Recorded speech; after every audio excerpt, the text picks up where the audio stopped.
আজকের গল্প বৈশাখের সেই রাত। গল্পটি আমারই লেখা একটি ছোট গল্প।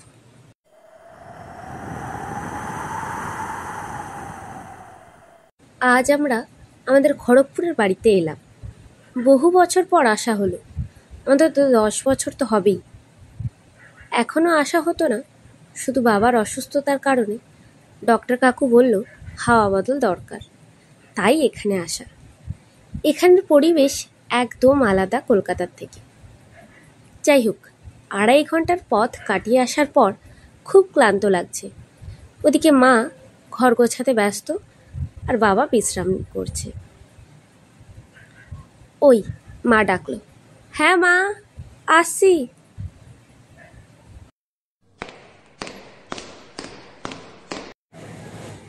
মা আমাকে দেখেই বলল, তোর কি হলো বলতো এসে থেকে?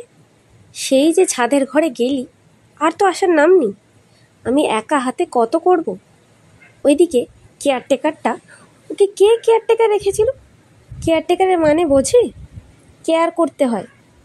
বাড়িটার এই কেয়ার করেছে। 4টে বেজে গেল, কিছু খাওয়া পর্যন্ত হয়নি। শুধু একা হাতে সব করে যাও, কাউকে পাওয়া যাবে না সাহায্যের জন্য। ঠিক আছে মা, আমি করছি। বুঝতে পারলাম মা বেজায় চটে আছে। স্বাভাবিক, এতটা রাস্তা গাড়ি জার্নি করে এসেছে, তারপর এসব পরিষ্কার করা। ওদিকে কেয়ারটেকারটাও মরেছে কোথায় কে জানে। কখন বলা হলো কাছে পিঠে কোনো দোকান থেকে কিছু খাবার আনতে, তার কোনো পাত্তা নেই। আমার মনে পড়ল ঘরটা তো পরিষ্কার করাই হয়নি, যাই ওপরে যাই। ওহ, এতক্ষণ তো বলাই হয়নি, আমাদের 3তলা বাড়ির এই ছাদটা বেশ বড়। তার এক পাশেই আমার ঘরটা, আর বাড়ির চারপাশটা বড় বাগানে ঘেরা। আমার দাদুর নানা রকমের গাছ লাগানোর খুব শখ ছিল। সেই গাছের মধ্যে বেশিরভাগটাই ছিল ফুল গাছ। কত রকমের যে ফুল দেখা যায় তার বলার মতো নয়। আর বাড়ির পিছনে একটা বড় পুকুর আছে। এই জন্যই আমি এই ছাদের ঘরটা খুব ভালোবাসতাম। সব কিছু দেখা যায়, মুক্ত হাওয়ায় প্রাণ খুলে বাঁচা যায়। যখন আমার 11 বছর বয়স, তখন বাবাকে কলকাতায় চাকরির জন্য চলে আসতে হয়।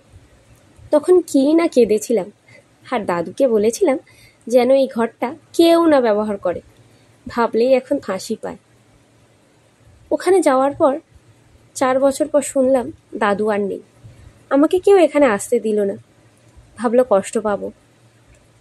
আর তারপর এই এখন আসা। দাদুর কথা আজ খুব মনে পড়ছে। খুব ঝড় উঠেছে দেখছি। বৈশাখের মাস তো, মনে হয় কাল বৈশাখীর ঝড়।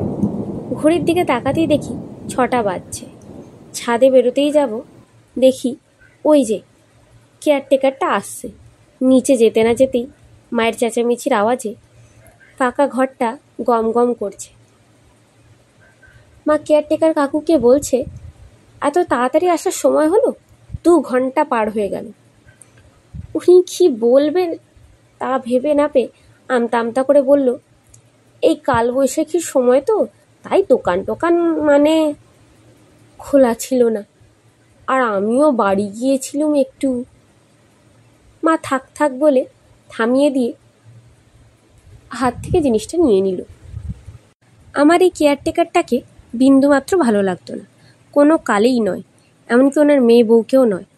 কেমন যেন লোভী একটা, আমাদের এই বাড়িতে আসার তাল খোঁজে শুধু। দাদু চলে যাওয়ার পর যে কি করেছে এরা ভগবানই জানে। বাবাকে বারণ করা সত্ত্বেও কেন যে ওনাকে দায়িত্ব দিল। আবার উনি যাওয়ার আগে বলে গেলেন কাল ওনার মেয়ে আর বউ নাকি দেখা করতে আসবে। কে আসতে বলেছে? আমরা মাথার দিব্যি দিয়েছি। বলতেই মা বলে উঠল, এই ওরকম বলতে নি, এত বছর পর এসেছি তাই দেখা করবে। মায়ের সাথে মিলে রান্না বান্না করে আমরা 3জনই রাত 9টার মধ্যে খেয়ে নিলাম। কলকাতা হলে অন্য ব্যাপার, এখানে বলেই এত তাড়াতাড়ি। ওদিকে ঝড়ের জন্য কারেন্টটাও নেই। শুধু একটাই শান্তি যে ছাদের ঘরে খুব হাওয়া দেয়, তার উপরে আবার ঝড় দিচ্ছে। আজকে ঘুমটা বেশ ভালো হবে মনে হচ্ছে। ঘরে ঢুকতেই কেমন যেন মনে হচ্ছে হয়তো অনেক বছর পর এলাম বলে বা রাত্রিবেলায় এই ঘরে থাকার অভ্যাস অনেক দিন হলো নেই। এত কেন যে ভয়ে ভয়ে করছে, ভূতের ভয় আমি কোনোদিনই পাইনি। কারণ দাদু বলতো, তুমি যদি ভূতের কোনো ক্ষতি না করো তাহলে তারাও তোমার কোনো ক্ষতি করবে না। হয়তো দাদুর কথা মনে পড়ছে বলে এত অস্বস্তি যেন কখনো হয়নি। এই করতে করতে রাত তখন 10টা। বাইরে বোধহয় ঝড়টা একটু থেমেছে। বাইরে কি যেন একটা আওয়াজ হলো। বাইরে গিয়ে দেখি, কে কে ওখানে বলতেই দেখি এক ছায়া মূর্তি যেন এগিয়ে আসছে। আমি মা বাবাকে ডাকতে যাব এমন সময় কি একটি ছেলে বলে উঠল, আপনি কে? আপনাকে তো ঠিক চিনতে পারলাম না। আমি একটু রেগে গিয়েই বললাম, আমার বাড়িতে এসে আবার আমাকেই জিজ্ঞাসা করছেন, তাও আবার এত রাত্রে? ছেলেটি বলে উঠল, না মানে আমি আমার গার্লফ্রেন্ডের সাথে দেখা করতে এসেছিলাম। আমি এবার খুব রেগে গিয়েই বললাম, ইয়ার কি হচ্ছে? এটা আমার দাদুর বাড়ি, আর এই বাড়িতে এত বছর কেউ থাকতো না। আপনি কি আমাকে বোকা ভেবেছেন? দাঁড়ান দাঁড়ান, আপনি কি চোর নাকি? এত রাত্রে তো। আমাকে থামিয়ে দিয়ে বলল, আপনি যা ভাবছেন আমি তা নই। আমি সত্যিই আমার গার্লফ্রেন্ডের সাথে দেখা করতে এসেছি। ওই সকালে একজনের মুখে শুনলাম এই বাড়ির লোকেরা আসছে, তাই ভাবলাম সেও হয়তো এসেছে। ও তো বলেছিল এটা ওর বাড়ি। তাহলে কি মিথ্যে বলল? আমি বললাম, হ্যাঁ তাই বলেছে, কারণ এটা আমাদের বাড়ি। আপনি এখন যান, না হলে সত্যি আমি মা আর বাবাকে ডাকবো। দেখি সেই মুহূর্তে মুষলধারে বৃষ্টি নামল। অগত্যা বিশ্বাস না হওয়া সত্ত্বেও ঘরে আসতে বলতে হলো ছেলেটিকে। মা বাবা জানলে যে কি হবে, আর ছেলেটা যদি মিথ্যে কথা বলে তাহলে? ছেলেটি বলল, আমি মিথ্যে বলছি না, সত্যিই আমি জানতাম না এটা আপনার বাড়ি। আমি ভীষণ চমকে উঠলাম। ভাবলাম, ও কি করে জানলো? আমি ওকে বিশ্বাস করছি না। তারপর ভাবলাম, এটাই তো স্বাভাবিক, অচেনা মানুষকে বিশ্বাস কেউ করে না, তাই হয়তো বলল। ঘরে এসে বসতেই এক কোণে লণ্ঠনটা রাখা ছিল, সেটা জ্বাললাম। ও বলে উঠল, জানো এই ঘরটাতেও থাকতো। আমি বললাম, কে থাকতো? আপনার গার্লফ্রেন্ড? ছেলেটির উত্তরে বলল, ও বলেছিল ওদের বাড়ি, আমি তাই জানতাম। তাহলে হয়তো তোমাদের বাড়িতে ভাড়া থাক। আমি তো বাবার ওপর খুব রেগে গিয়ে ভাবলাম, আমায় না বলে কি করে বাবা বাড়ি ভাড়া দিল, তাও আবার আমার ঘরটা? কাল সকাল হোক, তারপর বাবার সাথে কথা আছে। ওই ছেলেটি বলে উঠল, ও কোথায় গেছে একটু বলতে পারবেন? আমি একটু বিরক্ত হয়েই বললাম, নিজের গার্লফ্রেন্ডের খবর নিজে রাখতে পারেন না? আমি কি করে জানবো? ছেলেটি বলল, আপনি খুব রাগী। এত রেগে যান কেন কথায় কথায়? আপনার নাম কি, আর কোথায় থাকেন, কি করেনটা কি? ও বলল, এতগুলো প্রশ্ন একসাথে? আচ্ছা, আমার নাম সূর্য, সূর্য রায়। আর আপনার?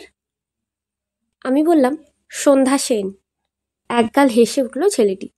আমি গম্ভীর গলায় বললাম, হাসিটা কিসের জন্য পেল? আমার নাম শুনে বুঝি? জানি একটু পুরনো দিনের, তাতে এত হাসির কি হলো? আমার দাদু আর ঠাম্মা রেখেছে। ও বলল, না না, আমি ওই জন্য হাসিনি। আমি হাসলাম আমার সাথে আপনার নামের মিল দেখে, সূর্য আর সন্ধ্যা। আমি যদি আড়ালে না যাই আপনি আসতে পারবেন না। ওর উপহাসিতে হাসবো না রাখবো বুঝতে না পেরে বললাম, আপনার গার্লফ্রেন্ডের নাম কি? ও বলল, মেঘা। কি নাম দেখুন। আমি বললাম, কি আছে তাতে, যেন আর কারোর নাম মেঘা হয় না? নামটা যেন আমার খুব চেনা চেনা লাগলো, কিন্তু কেন বুঝলাম না। ওই সময় বলল, আপনার সাথে আমার কত মিল, আর ওর সাথে? আমি তখন বললাম, কেন, মিল নেই বুঝি কোনো? ও বলল, আছে। সূর্য অস্ত গেলে যেমন সন্ধ্যা আসে, তেমনি সূর্য আকাশে থাকলে মেঘ তাকে আড়াল করে দেয়। কেন জানি না আমার মনের মধ্যে কেমন যেন হলো। বললাম, ঝগড়া হয়েছে নাকি, তাই এসব কথা বলছেন? কথাটাকে ঘোরানোর জন্য বললাম, আপনি কিন্তু খুব হেয়ালি করে কথা বলেন। কি জানি ওর মুখটা দেখে খুব মায়া হলো। কখনো কোনো ছেলেকে দেখে এমন মনে হয়নি, হয়তো ওই কথাগুলোর জন্যই। সেই মুহূর্তে ও বলল, হ্যাঁ, একটু আধটু হেয়ালি জানা আছে। হেসে উঠে বলল, আচ্ছা, তুমি কোন ক্লাসে পড়ো? আমি উত্তর দিলাম, এই ফাইনাল ইয়ার। আর তুমি? কখন যে আপনি থেকে তুমি বললাম বুঝতেই পারলাম না। আমি তোমার থেকে যথেষ্ট বড়। এই এমএ শেষ করে চাকরির জন্য দৌড়াদৌড়ি করছিলাম।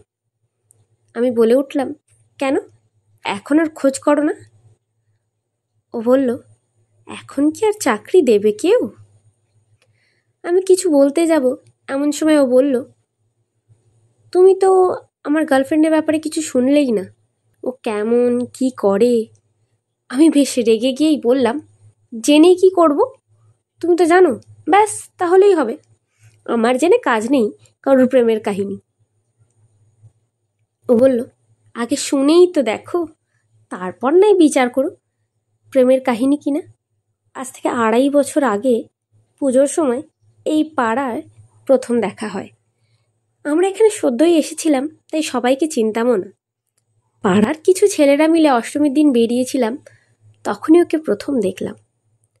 তারপর আস্তে আস্তে দেখা করতাম। তারপর ও একদিন দেখালো এই বাড়িটা ওদের বাড়ি, এখানেও আসা শুরু করলাম। আমাদের দেখা করার একটা টাইম ছিল, রাত 10টা। বাড়িতে যখন সবাই ঘুমিয়ে পড়তো, আমি একটু থামিয়ে দিয়ে বললাম, তা কেউ জানতে পারতো না?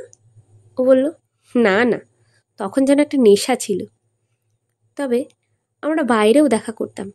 একসময় এই নেশাটা ফিকে হতে লাগলো। অনেকবার অনেক বন্ধুর কাছে শুনলাম এরকম ও আগেও অনেক ছেলের সাথে করেছে, তবে বিশ্বাস হতো না। তখন আমাদের সম্পর্কটা 1 বছরের বেশি সময় হয়ে গিয়েছিল। সেই দিনটা ছিল 1 জানুয়ারি। ওকে দেখি একটা ছেলের সাথে ঘুরতে, ওর সাথে ওর বাবা মা ও ছিল। ভেবেছিলাম কোনো দাদা টাদা হবে, কিন্তু ওর আচরণ দেখে তা মনে হচ্ছিল না। তাই সেই রাতেই এখানে এলাম জিজ্ঞাসা করতে। ও বলল, কোন দুঃসম্পর্কের দাদা। তাই আর দুশ্চিন্তা না করে বাড়ি চলে এলাম।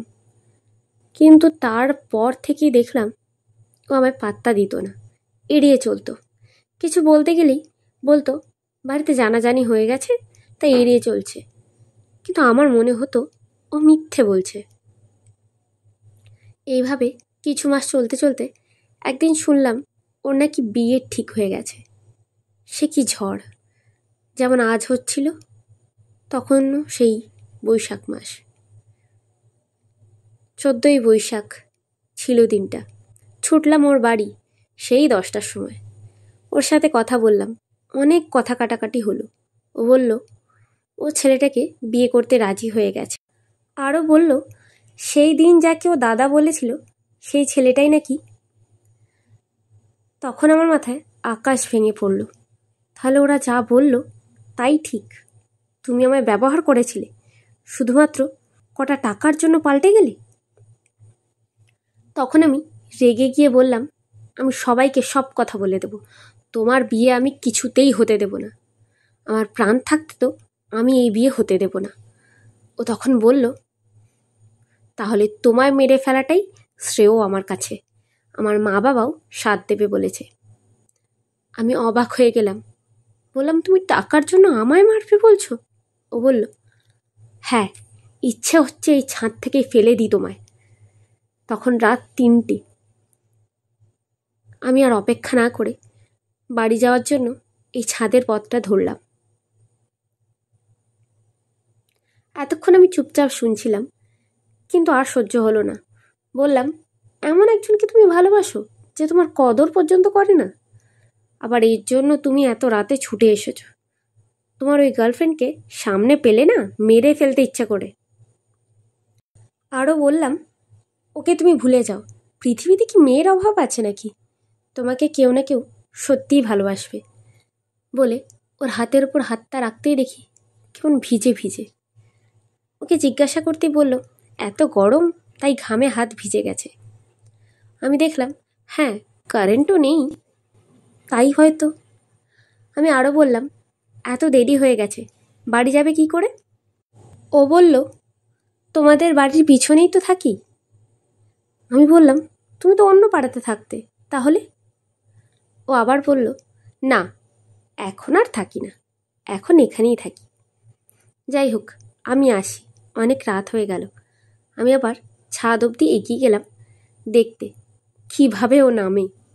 দেখি সেই সময় ঘড়িতে বাজছে 3টে। নিচে তাকাতেই দেখি ও চলে গেছে। বললাম, সাবধানে নামতে। এত সাবধানে নামবে ভাবতে পারিনি। হয়তো অভ্যেস হয়ে আছে, তাই এত তাড়াতাড়ি নামতে পারলো। আমিও গিয়ে ঘুমিয়ে পড়লাম। ঘুম ভাঙল তখন সকাল 7টা। এখানে সকাল 7টাটা তাড়াতাড়িই হলো। নিচে নামতে না নামতে আবার মায়ের চেঁচামেচি শুরু। গিয়ে জিজ্ঞাসা করতেই, কি হলো, এত চেঁচাচ্ছ কেন? মা বলল, কাল এত বড় ঝড় হয়েছে যে সব লণ্ডভণ্ড করে দিয়েছে। আমি একটু হেসেই বললাম, ঝড় আর তেমন হলো কোথায়? মা বলল, কী রে, কোথায় ছিলি তুই? ঝড় হলো মানে? ঝড় বৃষ্টি একসাথে হলো, তুই শুনতে পাসনি? আমি বললাম, কই না তো। মা বলল, কি ঘুম রে তোর? কাল 10টা থেকে যে মুষলধারে ঝড় বৃষ্টি হচ্ছিল, কিচ্ছু শুনতে পাসনি? আমি ভয়ে আর কিছু বললাম না। হয়তো সূর্যর সাথে কথা বলতে এত মগ্ন ছিলাম যে কিছু টের পাইনি। তাই বললাম, হতে পারে, আমি ঘুমাচ্ছিলাম, তাই জানি না। মা বলে উঠল, জানিস, পুকুরের সামনে গাছটা, ওই যে সুপারি গাছটা, দেখি ঝড়ে ভেঙে পুকুরে গিয়ে পড়েছে। আমি বললাম, কখন ভেঙেছে, জানো কিছু? মা বলল, হ্যাঁ, 3টের সময়। তখন আমি সত্যিই খুব অবাক হলাম। ঝড় বৃষ্টির আওয়াজ নেই শুনতে পাইনি, কিন্তু তা বলে গাছের ভেঙে যাওয়ার আওয়াজও শুনতে পাবো না?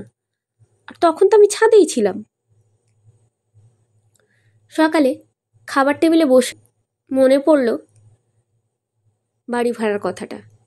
বাবাকে জিজ্ঞাসা করতেই বলল, তুই জানলি কি করে? আমি বললাম, জেনেছি, তুমি বলো কথাটা কি সত্যি? বাবা বলল, হ্যাঁ, আমিও জানতাম না, ওই নিখিলদাই বলল, তাও আবার 1 বছর আগে। নিখিলদা আমাদের কেয়ারটেকারের নাম। বাবা আরও বলল, সে নাকি বলেছিল একটা ফ্যামিলিকে সে ভাড়া দিয়েছে বাড়িটা। ওরা নাকি খুব বিপদে পড়েছিল, তাই দিয়েছিল। যেদিন ফোন করে জানায় সেই দিনই নাকি ওরা চলে গিয়েছিল, ওই জন্যই তোকে কিছু জানাইনি। কেয়ারটেকার কাকু দরজায় এসে হাজির। উনি বলে উঠলেন, কে চলে যাচ্ছে শুনি? কালকেই তো এলেন, আজকেই চলে যাবেন? এমনিতেও এই পাড়াগায় আপনাদের ভালো লাগছে না, বুঝতেই পারছি। আমি রাগ সামলাতে না পেরে বলেই ফেললাম, এটা আমার দাদুর বাড়ি, এখানেই আগে থাকতাম আমরা, এই জায়গা ভালো লাগবে না কেন আমাদের? উনি চুপ করে গেলেন। ওনারা এসে বসতেই আমার আবার সূর্যর কথা মনে পড়ে গেল। ভাবলাম, এনারা হয়তো কিছু জানে, আর ওই মেয়েটার ঠিকানাটাও জোগাড় করে দিতে পারবে। তাই একটু ঘুরিয়েই জিজ্ঞাসা করলাম, আচ্ছা, আমাদের বাড়ির পিছনে কারা থাকেন বলুন তো? উনি বললেন, কেন, কেউ তো থাকে না।